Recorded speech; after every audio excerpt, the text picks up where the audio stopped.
سلطانه الحميد إن الذين يتلون كتاب الله وأقاموا الصلاة وأنفقوا مما رزقناهم سرا وعلانية يرجون تجارة لن تبور صدق الله العظيم وصدق رسوله النبي الكريم الأمين إن الله وملائكته يصلون على النبي يا أيها الذين آمنوا اللهم صل على سيدنا ونبينا وكريمنا وحبيبنا ومحبوبنا ومأوانا وملجانا محمد وبارك وسلم عليه الصلاة والسلام عليك يا سيدي يا رسول الله الصلاة والسلام عليك يا سيدي يا حبيب الله الصلاة والسلام عليك يا سيدي يا إمام المتقين وعلى آلك وأصحابك يا سيدي يا محبوب رب العالمين رب لا يزال خالق كائنات رب ذو الجلال رب المشرقين ورب المغربين زمون استاسو حاضری لیدل اوریدل ویل خپل عظیم بارگاہ کے قبول و منظور فرمائی اور رب ذو الجلال خالق کائنات زمون استاسو د دې مبارکو ایامو او دغه مبارکو شهورو برکات و فیوزات و تجلیات نصیب فرمائی کلم چې د خدای پاک مهربانی وشي او په بندگانو په ژوند کې د رمضان شریف میاشت خدای پاک د بندا د ژوند حصہ جوړ کی نو د حالاتو د ماحول او د انسانی سوچ او د فکر مطابق انسان عبادت طرف ته زیات دهان پیدا شي عبادت ته ولې دهان پیدا کیږي ولې هر څوک سر سجود شي ولې د هر چا په لاس کې د تسبیح لړۍ وي او د هر چا په خوله باندې د الله پاک او د رسول پاک یاد ولې شروع شي هغه مختلف اسباب او وجوهات دي چې باغې باندې په خپل موقع باندې خبره طریقو خو لیکن خاص کر چې کله د رمضان کریم شریف مبارک میاشت راشي نو د رمضان د راتلو سره د مسلمانانو قرآن طرف ته دهان جوړ شي قرآن کریم تلاوت خود بخود شروع کی د مونږ غوندې نالایقه کسانم د قرآن کریم دو او درې ختمونه کول شروع کی چې دا په حقیقت کې د دغه مسلمان د پاره چې د هغه نظر پر رمضان کې په قرآن لګي د د بلا لویه خوش قسمتی نشته دی او د هغې وجه هم یو دا ده چې د قرآن او د رمضان په خپل منځ کې یو ډېر قریبي جوړ دی که چېرې وکتلی شي قرآن کریم په خپله فرمایي چې شهر رمضان الذي انزل فيه القرآن میاشت رمضان هغه ده چې په دې کې قرآن کریم نازل کړی شوی دی او سورت قدر کې رب ذوالجلال ارشاد فرمایي انا انزلناه فی لیلة القدر نو د دغه قرآن او د رمضان په خپل منځ کې ډېر زیات قریبي جوړ دی د دې د وجې نه د مسلمانانو دهان په عباداتو کې خاص کر قرآن کریم طرف ته ځکه مسلمانان متوجه شي خو لیکن دا خبره واضحه ده چې د ډیرو خلکو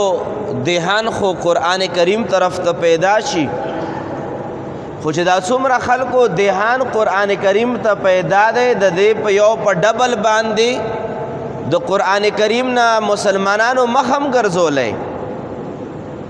یا خو به هغه دورو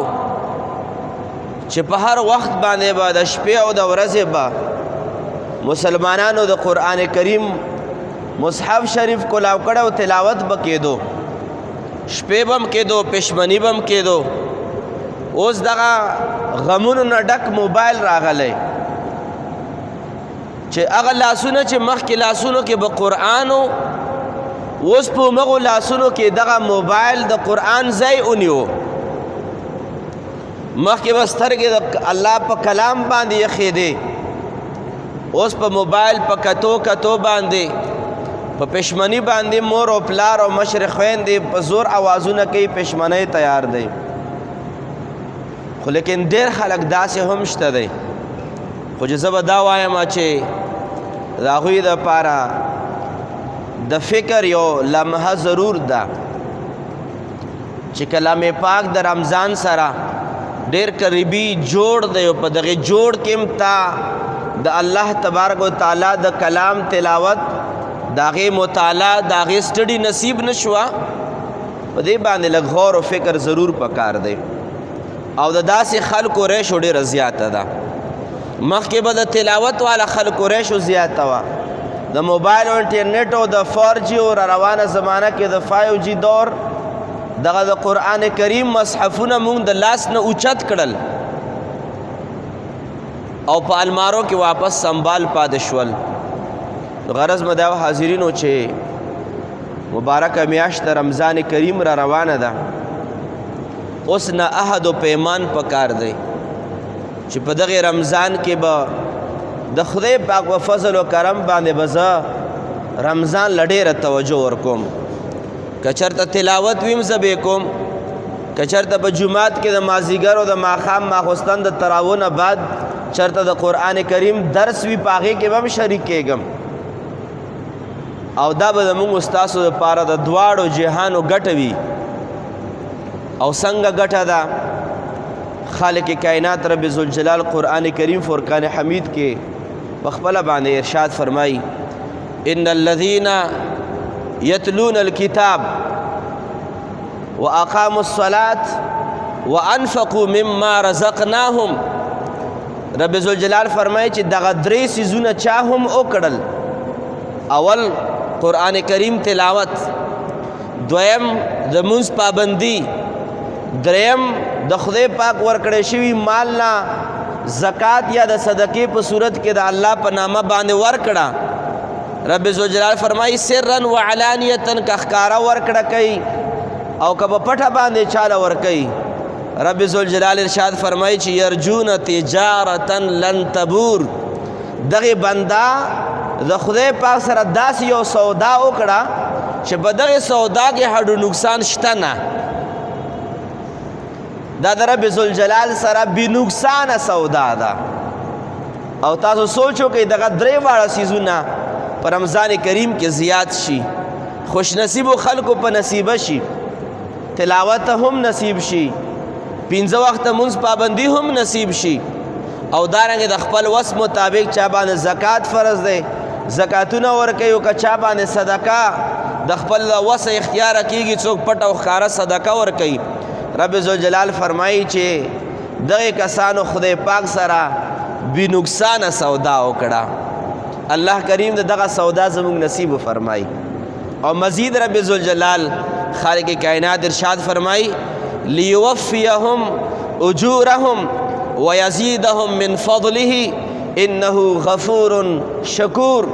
رب ذوالجلال فرمایي چې یوازې سودا داسې نه ده چې د څه وکړل د هغې به پوره بدله ورکوم، نه رب ذوالجلال فرمایي چې چاله به پوره بدله ورکوم، او ډېر اخلاصمندو کسان له به د خپل فضل نه په څو چنده باندې زیاتې بدلې ورکوم. او رب ذوالجلال دغه آیات کریمه چې کم لفظ باندې اختتام فرمایلی دی دا ډېر زیات ژور لفظ دی. رب ذوالجلال فرمایي انه غفور شکور. خدای پاک بخون کې دی خدای پاک بخون کې دی په دې کې دې طرف ته اشاره وکړه چې تا چې کومه سودا ما سره وکړه دغه سودا بدله خو به اسم در کوم ګټه به اسم در کوم خو یو بله فایده دا ده چې په دغه نیک عمل باندې خو صرف ثواب پکار دی بدله دا پکار ده خو رب ذوالجلال فرمایي نه صرف یوازې ثواب نه د تا تیر شوي ګناهونه به په دغه تلاوت باندې معاف کوم په غفور کې دې طرف ته اشاره وکړه او په شکور لفظ کې دې طرف ته اشاره وکړه شکور ډېرې معناګانې چې خدای پاک ته نسبت وشي یو معنا د شکور چې خدای پاک شکور څنګه دی یعنی خدای پاک د بنده نه چې کم اعمال بنده کوي ډېر په درناوي باندې قبلوي ډېر په درناوي باندې قبلوي ځکه خدای پاک شکور دی بنده چې کله شکور شي شکر گزار شو او چې خدای پاک کله شکور شو نو د خدای پاک د شکور یو معنا دا ده بنده نه لږ عمل په ډېر په درناوي باندې قبلوي یعنی مقصد دا چې بندگانو که تاسو زما د کلام تلاوت وکړو او که دغه ماتې ګوډې سجدې مو کړې چې سوچونه په یو ځای کې او حاضري د خدای پاک په دربار کې لګو او سوچ هم په بل ځای کې حاضر وي او هغه صدقې چې پته نه لګي چې دغه صدقو کې به څومره اخلاص وي خدای به فرمایي چې د ستاسو تمام عبادات ما ته ډېر درانه دي زه ډېر په درناوي باندې قبلوم ځکه رب ذوالجلال خالق کائنات دغه خلکو په احترام سره بیان مو فرمایلو چې کم خلق د رب ذوالجلال د کلام تلاوت کوي الله کریم دې موږ ستاسو نصیب فرمایي حقیقت دا دی چې کله موسی علیه السلام رب ذوالجلال سره په کوه طور کې خبرې اترې شروع کړې او د خدای پاک کلام یې واورېدو د الله تبارک و تعالی کلام و خبرې براه راست واورېدې موسی علیه السلام د خدای پاک د خبرو اورېدو نه بعد عرض کوي رب ارنی انظر الیک رب کریمه لږ ځانم راته وښیه چې ودم وینم علما لیکي چې موسی علیه السلام دا سوال ولې وکړو ښه ورته پته وه موسی علیه السلام ته چې بارگاه الهی کې ما سره صرف د خبرو وعده شوې ده چې ما سره به رب ذوالجلال خبرې کوي او خبرې ورسره هم کې بیا د خدای پاک د دیدار سوال نبی پاک ولې وفرمایلو موسی علیه السلام مبارک ولې وفرمایلو علما لیکي چې دا وجه دا ده چې د خدای پاک خبرې دومره زیاتې مزیدارې وي دومره زیاتې د میټاس نه ډکې وي دومره لطف او د باریکۍ نه ډکې وي دومره د خوند نه خدای پاک کلام ډکو چې موسی علیه السلام دا زړه کې وویله چې رب کریمه د ستا خبرې دومره خوږې دي پته نه چې د ستا په لیدو کې به کوم خوند پروت وي ځکه رب ذوالجلال ته ارشاد فرمایي ای رب کریمه رب ارنی انظر الیک رب کریمه لږ ځانم راته وښایه د الله په کلام کې چې کوم میټاس پروت دی هغه د رب ذوالجلال کلام چې څه ته قرآن کریم ویلی شي په دې کې دومره زیات میټاس پروت دی دومره زیات خوږوالی پکې پروت دی چې د چا نصیب شي بیا د هغې خلکو نه بیا پوښتنه وکړه څلورو امامانو کې حضور امام احمد بن حنبل رحمت الله علیه بارگاہ الہی کې ډېر نظر و نیاز او ډېر خدمات وړاندې کړي وو د هغې په بدلو کې رب ذوالجلال خپل کرم نوازي په دا وکړه چې امام احمد بن حنبل علیه رحمه هغې پورې یو خبر را یاده شوه امام احمد بن حنبل رحمت الله علیه په تاریخ اسلام کې د ټولو نه لویه جنازه دا د امام احمد بن حنبل رحمت الله علیه شوې ده چې د بعضې د تاریخ په حوالې سره لکه حافظ ابن کثیر صاحب لیکي چې 25 لاکھ مسلمانان په جنازه کې حاضر وو او نن 11-1200 سال وړاندې او علما لیکي چې داغه په جنازې په لیدو سره 100,000 کافران صرف په جنازې په لیدو مسلمان شوي وو. هغه امام احمد بن حنبل رحمت الله علیه باندې خدای پاک کرم نوازی داو فرمایلا چې 99 بار خدای پاک خپل دیدار په خوب کې ور نصیب کړو او چې کله یو کم سلسله د خدای پاک دیدار نصیب شو عرض یو کو رب کریم زړه زړه کې وای چې رب کریم کا په سلام زلم تا زما لخپل دیدار را نصیب کو زب دا پختنه کوم چې رب کریم په کم عبادت باندې ډیر خوشالهږي چې کله د حضرت امام احمد بن حنبل رحمت الله علیه بخت بیدار شو په سلام زل باندې د رب ذوالجلال دیدار نصیب شو رب ذوالجلال تارس کی رب کریمه دا بندے ناچیز د سوال د کولو نه دی خو رب کریمه سوال مدا دی چې ته په کم یو عبادت باندې زر راضی کیږي او ډیر راضی کیږي رب ذوالجلال امام احمد بن حنبل رحمت الله علیه ته فرمایي چې زه د بندنه د قرآن کریم په تلاوت باندې زر راضی کیږم. دا هغه پیغامات دي چې موږ ته د اسلافو نه پاتې دي او هغه اسلافو تعلیماتو کې د قرآن کریم تلاوت چې دا ډېر زیات اهم کردار ادا کوي. د دې د وجې نه زما د دغې جمعې موضوع هم دا ده چې قرآن کریم تلاوت دپاره اول نه عهد و پیمان پکار دی چې رمضان کې به زه قرآن کریم څو ختمونه کومه د تیر کال نه زیات کا کتا یو کړی دوو کا کتا دو کړي دریو کا کدرې کړي سلورو کا او چې څومره د ستا د وس نه کېږي تلاوت وکړه او که ختمونه د وکړل کله صورت یاسین ختم کوه او کله د صورت واقعه ختم کوه او کله د تلاوت د ثواب په نیت باندې صورت رحمان ختمونه کوه خو ضرور په رمضان کې خپل نظر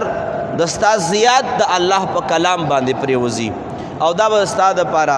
د دواړو جهانو کامیابي وي. موږ او ستاسو امام ابو حنیفه امام اعظم امام الائمه کاشف الغمه سراج الامه امام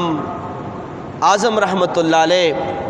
په رمضان کریم کې 61 د قرآن کریم ختمونه کول 61 یو به د ورځې کولو یو به د شپې کولو نو 30 روزي وي نو 60 ختمونه داشول او یو به په تراوو کې فرمایلو. امام اعظم ابو حنیفه رحمت الله علیه 61 ختمونه کول او زما او دستا غوندې ختم بم نو چې مونږ الف لام میم ذالک الکتاب تر والناس پورې ورسیږو دام راته پته ونه لګي چې الله راته په کلام کې څه فرمایي. داسې تلاوت بنو داسې ختمونه به کول چې د هر یو آیات کریمه نه به په سونو په زرګونو باندې د دین اسلام مسائل او احکامات او اجتهاد به فرمایلو داسې تلاوتونه به فرمایل او پیغام به خپل مقلدین او پیروکارو له دا ورکو چې د قرآن کریم تلاوت پکار دی. او زما څنګه عرض وکړو چې چاته میټاس ملاو شي چاته خوند ملاو شي هغه بیا د رب ذوالجلال په کلام باندې به اکثر نظر لګي. او دا خبره زه همیشه کوم چې حضرت علی شیر خدا رضی الله تعالی عنه مبارک به فرمایل چې کله مزدا زړه وشي چې زه د خپل خالق سره خبرې وکم او خالق زما خبرې واوري و زه لګیا یم او رب زما خبرې اوري ما د خدای پاک سره د خبرو زړه وشي او کله مدا وشي چې خدای پاک ما سره خبرې کوي او زه د خدای پاک خبرې اورم. خو چې کله ما د خدای پاک سره د زړه خبرې وشي نو زه راشم په مونځ باندې ودرېږم ځکه چې دا مونځ په حقیقت کې د رب ذوالجلال سره خبرې دي. خو که چېرې ما دا زړه وشي چې ما سره خپل رب کریم خبرې وکړي نو زړه مې دا غواړي چې زه قرآن کریم تلاوت شروع کړم ځکه چې کلام قرآن کریم دا د رب العالمین خبرې دي. قرآن د رب العالمین خبرې دي. او لکه څنګه ما عرض کو تفسیر ساوی کې علماء لیکي د سورۃ فاتحه په تفسیر کې چې حضرت علی رضی الله تعالی عنہ د قران کریم سره او د تلاوت سره دومره لگاو چې دا د مبارک معجزه وا چې کله په سورلې باندې کې ناستو او په سورلې باندې به کې ناستو یو په خبه په غازین کې خدا د بل به چې اړوله دای کرامتو چې دا بلخ په ملاو د اس باندې اړوله او په زین باندې به کې خدا غون قران کریم تلاوت به ختم کړي وو دومره ازبر ورته یادو او علماء لیکي چې په دومره قلیل وخت کې غون د قران کریم ختم څنګه کیږي فرمایي چې دا د حضرت علی شیر خدا رضی الله تعالی عنہ واضح او با کمال کرامتو غرض مدا حاضرینو چې قران کریم تلاوت ته پاره د اوس نه ذهن جوړول پکار دي چې موږ په رمضان کریم کې د ډېر موبایل د ډېر د سوشل میډیا د استعمال په ځای باندې د الله کلام له توجه ورکو 11 میاشتې خو هر چا د خپل ځان پته ده چې 11 میاشتې ما څنګه تیرې کړې شاید چې داسې لاسونه هم وي چې په 11 میاشتو کې قرآن نه وي راغستی او شته داسې لاسونه او داسې سترګې هم شته چې په 11 میاشت کې د الله په کلام باندې نظر نه غورځېدلی داسې غوږونه هم شته چې 11 میاشتې د الله کلام په غوږونو نه اورېدلی داسې خلک هم شته خو چې دا 11 میاشتې مونږ ته رب العالمین سم نه وایو داسې کوو بیا کم از کم په دغه یو میاشت کې ضرور رب العالمین راضي کول پکار دي او رب العالمین که راضي کیږي زیات دا په خپل کلام په ویلو او خپل کلام په اوریدو باندې راضي کیږي او کچری مونږه د مسلم شریف حدیث مبارک طرف ته لاړ شو حضرت سیدنا اسید بن حضیر رضی الله تعالی عنہ مشهور صحابی دی هغه مبارک فرمایي چې شپونه یو شپه وا او ما د شپې تلاوت شروع کړو چې کله ما تلاوت ځای پورې ورسولو نو په کور کې تړلې شوی اس ټوپونه شروع کړل د اس چې کم خپل आवाज وی هرناړی شان دی وی هرناړی هم شروع کړو او ټوپونه هم شروع کړل چې زه ویریدم چې زما زوی یحیی نومیو رضی الله تعالی عنہ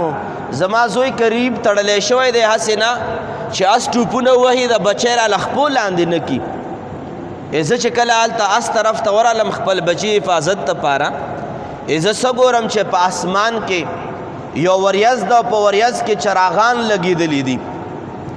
زه ډېر حق حیران پاتې شوم چې ما هغه وریځ نورانی وریځ ته وکتل هغه بر اسمان طرف ته روانه شوه ان تر دې پورې چې د ما د سترګو نه غایبه شوه چې ما به تلاوت شروع کولو اس به ټوپونه وال چې ما به تلاوت بند کو اس به ټوپونه هم بند کړل سحر مانځه نه بعد د دواړو جهانو سردار محبوب کردګار جناب محمد رسول الله صلی الله علیه وعلى آله وصحبه وسلم په بارگاہ کې حاضر شو ما عرض کو یا رسول الله بیگاش په ما سره صدا سے واقعا وشوا نبی پاک مبارک ورته ارشاد فرمایلو چې دا کوم وریاض د نورانی وریاض تعالیدا د استاد تلاوت اوریدو د لپاره فرشته راغلي وي او چې دا کوم رڼا و پکې دا سکون او اطمینان او اے صحابی رسول اسید بن حضیر کچره دا تلاوت تا سحر پر جاری ساتلې وای نو دا رڼا او دا فرشتو نزول د قران کریم د تلاوت په دوران کې دا به ما ټول صحابه کرام ته خودلې وای چې را شو ګوره چې څوک د الله د کلام تلاوت کوي فرشتي د تلاوت دا ورېدو د پر داسې حاضری کوي خو سستر ګلیدل او کی او د ما او د ستا غوندې ګناهګار سترګې هغه د لیدو نه کاسره دي کله چې کلم تلاوت شروع شي حضور نبی پاک صلی الله علیه وعلى آله وسلم ورته ارشاد فرمایل چې په بل حدیث پاک کې راځي حضور نبی پاک فرمایي چې کله په یو کور کې د قران کریم تلاوت شروع شي یا په یو کور کې د قران کریم درس شروع شي کله نا کله کورونو کې زنانه درسونه کوي یا کور کې څوک عالم وي خپل اهل بیت ته درس کوي. حضور نبی پاک فرمای چې کله په کور کې د قرآن کریم تلاوت شروع شي نبی پاک مبارک فرمای الا نزلت علیهم السکینه خدای پاک په تلاوت کوونکو باندې آرام او قرار نازلوي. هغه قرار چې د ما او تاسو ته نشته. زموږ استادو تلاش د سکون د پاره دی. کور ښکلی کور چرته سکون به میلاو شي، ښکلی روزګار چرته سکون به میلاو شي، مزیدار گاڑی چرته سکون به میلاو شي. خو یاد ساتئ نبی پاک مبارک فرمایي چې کم سکون په تلاش کې ته ګرځې را ګرځې، سروهلی بروهلی د کم سکون د پاره ګرځې، هغه په گاډو په بنگلو په مرلو په بچو په ښځه کې نه میلاویږي. هغه سکون د قرآن کریم په تلاوت کې میلاویږي. ځکه حضور نبی پاک فرمایي الا نزلت علیهم السکینه قرآن کریم تلاوت کوونکو باندې سکون او آرام نازلیږي. وغشیت هم الرحمه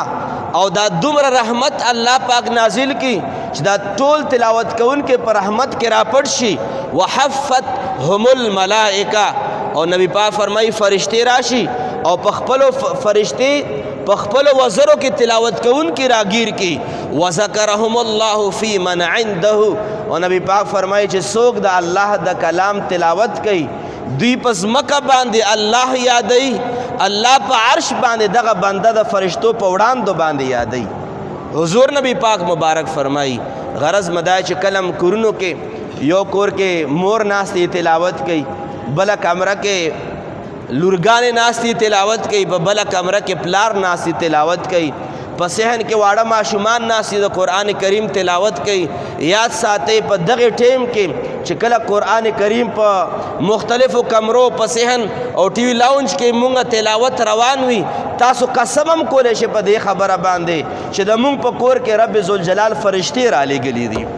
د مونږ په کور کې رب ذوالجلال رحمتونه نازل کړي دي. د دې د وجې نه که کور کې څوک رحمتونه د فرشتو نزول غواړي هغې دپاره پکار دي چې د قرآن کریم اهتمام کوي. او یوازې دا نه عرض به کومه چې موږ په رمضان کې زور ورکوو، رمضان کې ډیر پکار دی او عمومي توګه باندې د قرآن کریم تلاوت ځان دپاره یو صفحه د ورځې ولې نه وي، یو رکو د ورځې ولې نه وي، خو کم از کم د الله په کلام باندې د خپل ګناهګار سترګې لګول پکار دي. او په آخر کې به زه دا حدیث مبارک باندې اختتام وکم. حضور نبی پاک مبارک ارشاد فرمائی اقرأ القرآن، اے ما امتیانو قرآن کریم تلاوت کوئی، فإنه یأتی یوم القیامت شفیعا. دغه قرآن کریم چې ته تلاوت کوي ورځ د قیامت باندې به دا قرآن د تا دپاره شفاعت به کوي، سفارش به کوي. او بل حدیث د مشکات شریف کې مکمل وضاحت راغلی. حضور نبی پاک مبارک فرمائی چې د کله د قیامت ورځ شي قرآن کریم لبم خدای پاک یو ښکلی شکل ورکي. رمضان میاشت لبم الله پاک یو ښکلی شکل به ورکي او رب ذوالجلال به قرآن ته وفرمایي چې ای قرآن لاړ شه د محشر په دغه 120 صفونو کې وګرځېږه. محشر په میدان به 120 صفونه وي چې چا د ستا حق ادا کړی په دنیا کې قرآن ته به رب ذوالجلال فرمایي هغه لاس نه راونیسه او ځان سره جنت ته داخل کا. او د قرآن حق څه دی؟ د قرآن کریم حقوقو کې یو حق دا دی چې قرآن باندې ایمان راوړي، بل حق دا دی چې قرآن کریم تلاوت وکړي، بل حق دا دی چې قرآن کریم ترجمه او د خپل ژوند د تیرېدو دپاره تفسیر زده کړي، د قرآن کریم ادب وکړي. دا د قرآن کریم حقوق دي. او نبی پاک مبارک فرمایي چې چا قرآن کریم حق په دنیا کې ادا کړی دا قرآن بے لاس نه رانیسي او ځان سره به جنت ته داخلي. دا قرآن غیرتی کتاب دی. د دې د وجې نه خپل ژوند کې خپلو معمولاتو کې په خپلو معمولاتو کې په خپل خرید و فروخت کې په خپل تلاوت کې او په خپل زندګۍ کې د قرآن کریم له ډیره لویه حصہ ورکول پکار دي. دا قرآن کریم بیا تلاوت کوونکي او د قرآن کریم ادب کوونکي دا پرېږدي نه، په دنیا کې به هم خیر ورکوي او آخرت کې به هم خیر ورکوي. رب ذوالجلال خالق کائنات زموږ استاسو د قرآن کریم خیر، د حضور نبی پاک خیر، د کل دین اسلام خیر په دواړه جهان کې زموږ نصیب فرمایي ان شاء الله العزیز زندگی وي او قسمت وي په رمضان کریم کې او رمضان نه مخکې جمعه کې به په همداسې موضوعاتو باندې به خبرې اترې کوو. الله کریم د موږ ټولو له عمل کولو توفیق نصیب فرمایي. واخر دعوانا ان الحمد لله رب العالمین. امین. الحمد لله رب العالمین والصلاة والسلام على أشرف الأنبياء والمرسلين وعلى آله وأصحابه وذرياته وأهل بيته أجمعين. رب کریم دستا په عظیم بارگاہ کې دغه ګناهګارانو بندگانو لاسونه اوچت کړي دي. رب کریم زموږ د ټولو دعاګانې، عبادات، ریاضات، تلاوتونه، ایمانونه او کلمې طیبې جمله عبادات په خپل عظیم بارگاہ کې قبول و منظور فرمائے. رب کریم زمون ټولو نیک حاجتونه پوره فرمائے. کسو بیماران دی صحت ولور کې، کسو قرضداری قرضونه نه اخلاص کې، سو بیکور دی کورونه ولور کې. رب کریم سو بد عملی نیک عمل ور نصیب کې. رب کریم چا څه قسم نیک حاجات وي نیک حاجات پوره کې. سو بے اولاد دی صالح اولاد ور نصیب کې. د خصوصي توګه باندې چا دعا غوښتې ده، د چا د خور کینسر دی، کور کې نورم بیماریان دي، رب کریمه د ټولو مریضان له صحت ورکې. د کینسر، د بلډ پریشر، د زړه مریضان، د هر قسمه جمله امراضو کې څوک مبتلا دي، رب کریمه ټول له صحت کامله عاجله ور نصیب فرمای. زمونږ د زرغونی د دغه جماعت چې کوم متولیان دي د هغوی په خاندان کې په 13 ورځ باندې یو بیبي وفات شو. الله کریم د هغې جنت الفردوس نصیب فرمای. الله کریم دې بخنه نصیب فرمای. پس بندگان ته صبر جمیل نصیب فرمای. زمونږ استاد څوک وفات شوي دي، والدین دي، حقداران دي، مشایخ استادان دي، الله کریم د ټولو بخنه نصیب فرمای. رب کریم ډېره بختوره میاشت را روانه ده. خدای پاکه مونږ هم وروستی کې ورته مونږ هم په دغې مبارکه میاشت کې هغه عبادات نصیب کړي چې په کومو عباداتو باندې رب کریمه ته راضي کېږي هم ته ورته بخنه هم نصیب کوي، ته ورته جنت الفردوس هم نصیب کوي. الله کریم هغه عبادات مقبول زموږ نصیب فرمای. وصلی الله تعالی علی خیر خلقه سیدنا محمد و آله و اصحابه اجمعین برحمتک یا ارحم الراحمین.